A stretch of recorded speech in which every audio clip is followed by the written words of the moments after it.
Kita lanjutkan pembelajaran mengenai pengantar teknologi informasi. Kali ini saya akan membahas mengenai perangkat lunak atau yang kita sering dengar dengan istilah software ya. Ada 3 hal yang akan saya jelaskan di sini, yaitu mengenai sejarah perkembangan dari perangkat lunak. Kemudian ada beberapa contoh perangkat lunak, dan yang ketiga nanti adalah membahas khusus mengenai antivirus.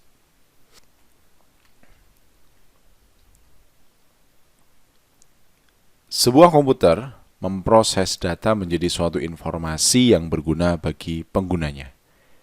Dengan komputer tersebut diharapkan dapat meningkatkan hasil kerja dan memecahkan berbagai macam masalah. Proses untuk menjadi informasi itu ada beberapa hal ya. Jadi data tersebut diproses awalnya adalah melalui perangkat kerasnya dulu atau hardware-nya.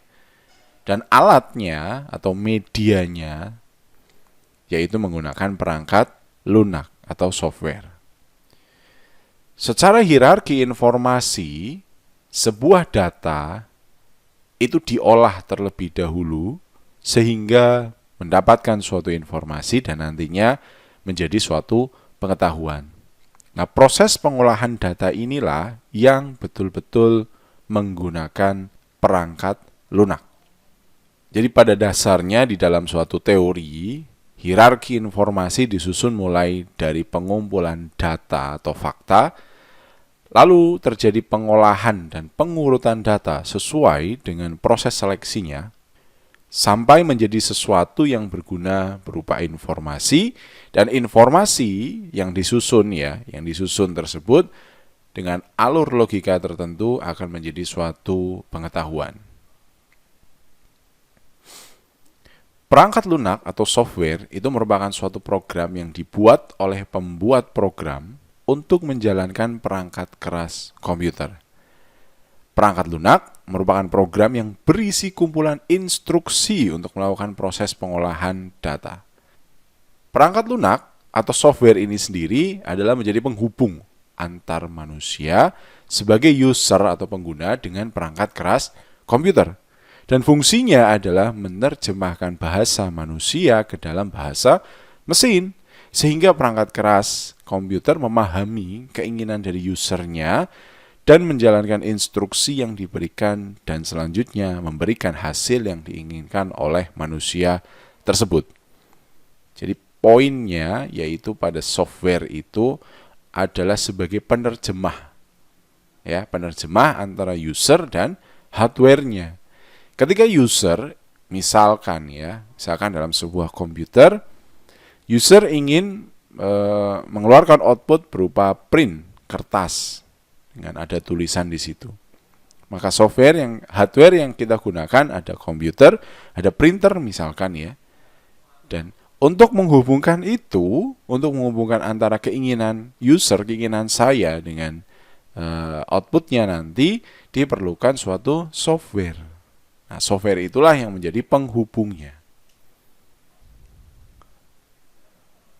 Perangkat lunak komputer ini fungsinya yang pertama untuk mengidentifikasi program, menyiapkan aplikasi program sehingga tata kerja seluruh perangkat komputer itu dapat terkontrol.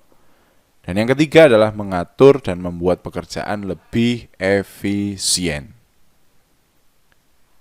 Lalu kita berbicara mengenai sejarahnya ya. Jadi sejarah bagaimana perangkat lunak ini berkembang.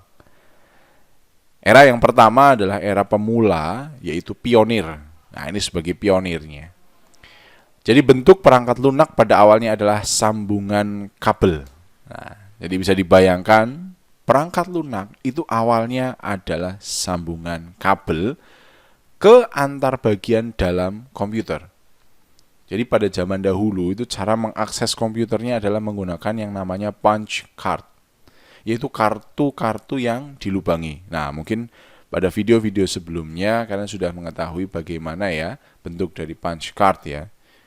Kemudian penggunaan komputer saat itu masih dilakukan secara langsung oleh sebuah program untuk sebuah mesin dengan tujuan tertentu. Jadi satu komputer, satu tujuan. Jadi kalau komputer sekarang itu kan bisa berbagai tujuan. Kalau komputernya zaman dahulu ada satu komputer, ada satu tujuan. Lalu beralih ke arah era stabil. Jadi pada era ini pengguna komputer sudah banyak, sudah mulai umum.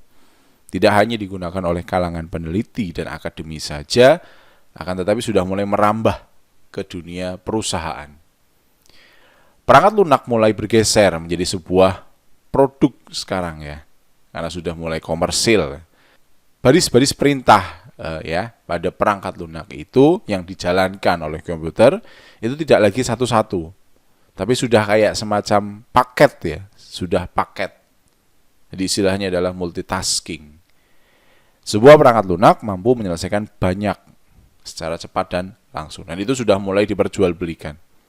Jadi bayangkan saja misalkan saya menjual software itu untuk mengetik, untuk mencetak, untuk menghitung. Nah, itu sudah satu paket di situ. Jadi pada era ini mulai dikenal dengan nama sistem basis data yang memisahkan antara program dengan data. Lalu beranjak pada era mikro. Pada era ini, perangkat lunak dapat dibedakan menjadi perangkat lunak sistem yang bertugas menangani internal dan perangkat lunak aplikasi yang digunakan secara langsung oleh penggunanya untuk keperluan tertentu. Jadi pada era mikro ini ada dua hal ya khususnya di perangkat lunak, yaitu perangkat lunak sistem yang bertugas menangani internal dan perangkat lunak aplikasi yang digunakan secara langsung.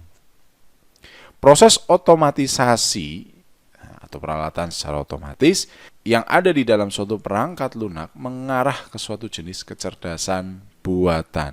Nah, mulai muncul ide mengenai artificial intelligence, yaitu kecerdasan buatan. Dan pada saat di era modern seperti ini, perangkat lunak sudah terdapat di mana-mana. Tidak hanya di dalam superkomputer atau komputer biasa ya, tapi banyak sekali seperti telepon, ada TV juga, ada mesin cuci, AC, microwave. Telah ditanamkan suatu perangkat lunak untuk mengatur operasi peralatan tersebut. Jadi pembuatan sebuah perangkat lunak itu bukan lagi pekerjaan segelintir orang, tapi sudah menjadi pekerjaan banyak. Dan beberapa tahapan proses yang melibatkan mengenai ilmu-ilmu yang banyak ya, berbagai disiplin ilmu dalam perancangannya. Dan tingkat kecerdasan yang ditunjukkan oleh perangkat lunak pun semakin meningkat. Lalu kita beranjak pada macamnya. Jadi macam-macam perangkat lunak. Ada 4 secara garis besar ya. Ada sistem operasi atau operating system. Ada aplikasi yaitu application program. Ada bahasa pemrograman atau programming language.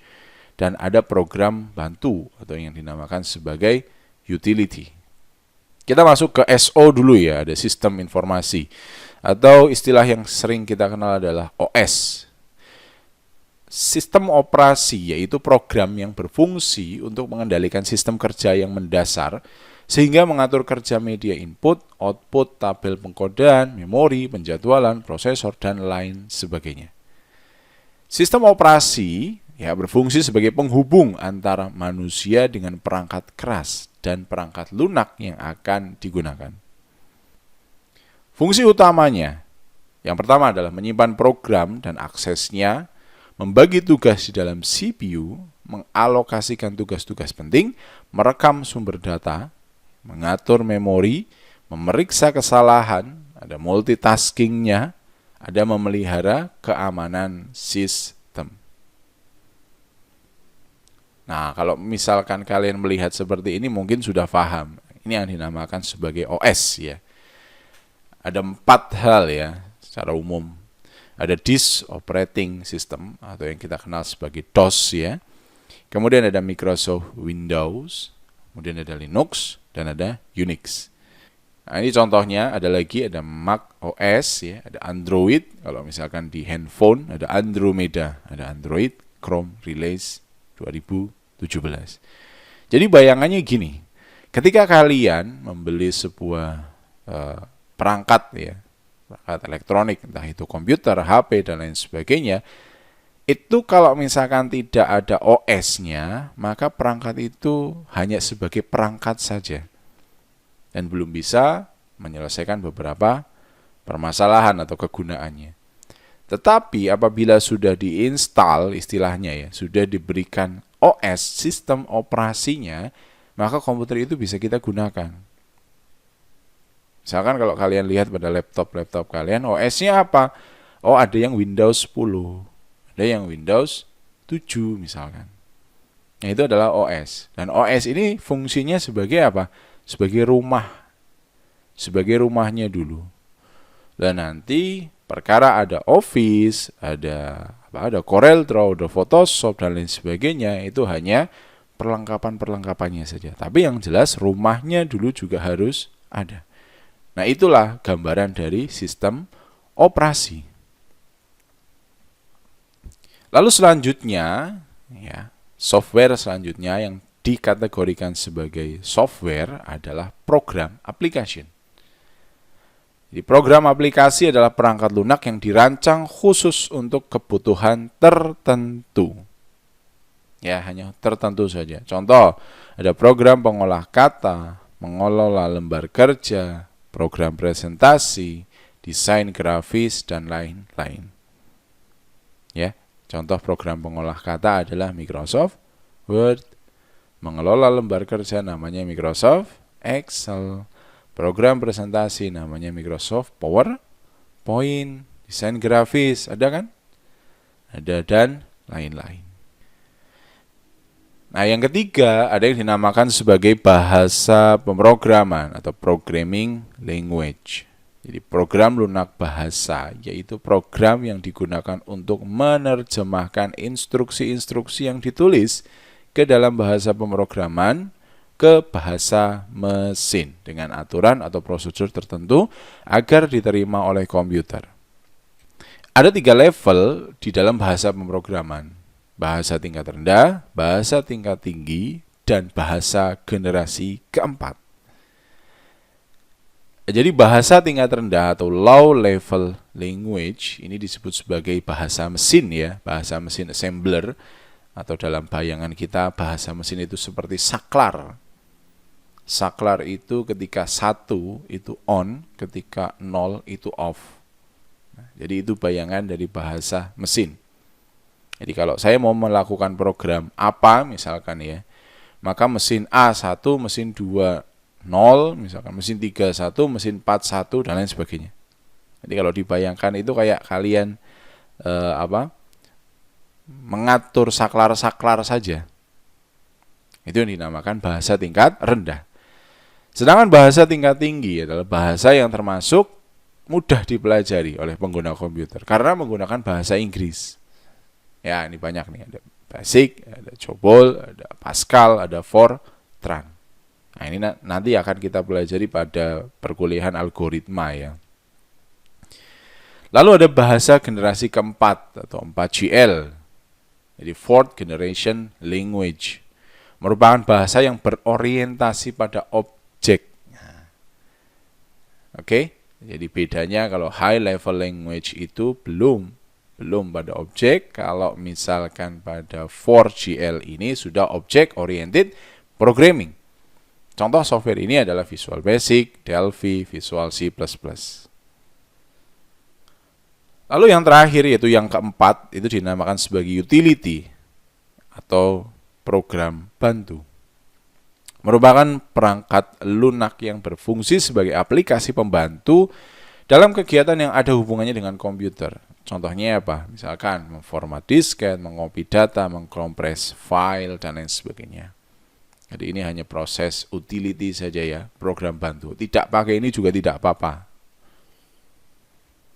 Ini contoh-contoh softwarenya ya. Ada Norton Utility, ada WinZip, ada Norton Ghost, ada antivirus, dan lain sebagainya. Pada bagian ketiga, yang seperti sudah saya sebutkan sebelumnya, kita akan membahas mengenai perangkat lunak untuk pengamanan komputer atau antivirus. Jadi fungsi dari antivirus ini adalah untuk meningkatkan keamanan komputer dengan serangan virus maupun hacker yang diperlukan perangkat lunak. seperti antivirus dan firewall. Virus itu adalah sebuah program. Jadi sebenarnya virus itu adalah sebuah program yang menyusut dan dapat berkembang biak dengan sendirinya dalam media penyimpanan komputer. Dampaknya apa kalau misalkan saya kena virus? Yang pertama, itu bisa menghabiskan ruang atau memori media penyimpanan. Yang kedua, mengganggu kinerja memori sehingga aktivitas memori menjadi lambat. Lalu mempengaruhi kinerja komputer secara keseluruhan. Lalu ada merusak file-file yang terdapat dalam komputer. Dan yang kelima, ternyata merusak perangkat kerasnya juga dalam jangka waktu yang lama. Antivirus ini itu harus selalu diupdate. Jadi agar kita tahu jenis-jenis virus apa yang menyerang. Karena pasti virus pun akan semakin berkembang. Dan biasanya komputer yang terserang virus dapat dirasakan penggunanya seperti prosesnya menjadi lambat, sering jadinya hang kalau kita bilang ya, hang. Kemudian ada hard disknya jadi penuh, kemudian kok memori jadi berkurang. Itu contoh-contoh yang terkena virus. Nah, di sini ada berbagai cara, tapi cara ini hanya cara-cara dasar ya. Yang pertama adalah memberikan proteksi komputer terhadap antivirus. Memberikan proteksi komputer caranya adalah dengan menginstal antivirus, melakukan update antivirus dan database-nya, berhati-hati terhadap file kiriman atau file hasil download, mengetahui kondisi dan kinerja komputer Anda sendiri, melakukan backup data secara rutin. Nah, poin yang kelima ini saran yang sangat-sangat efektif. Jadi jangan lupa untuk membackup data secara rutin.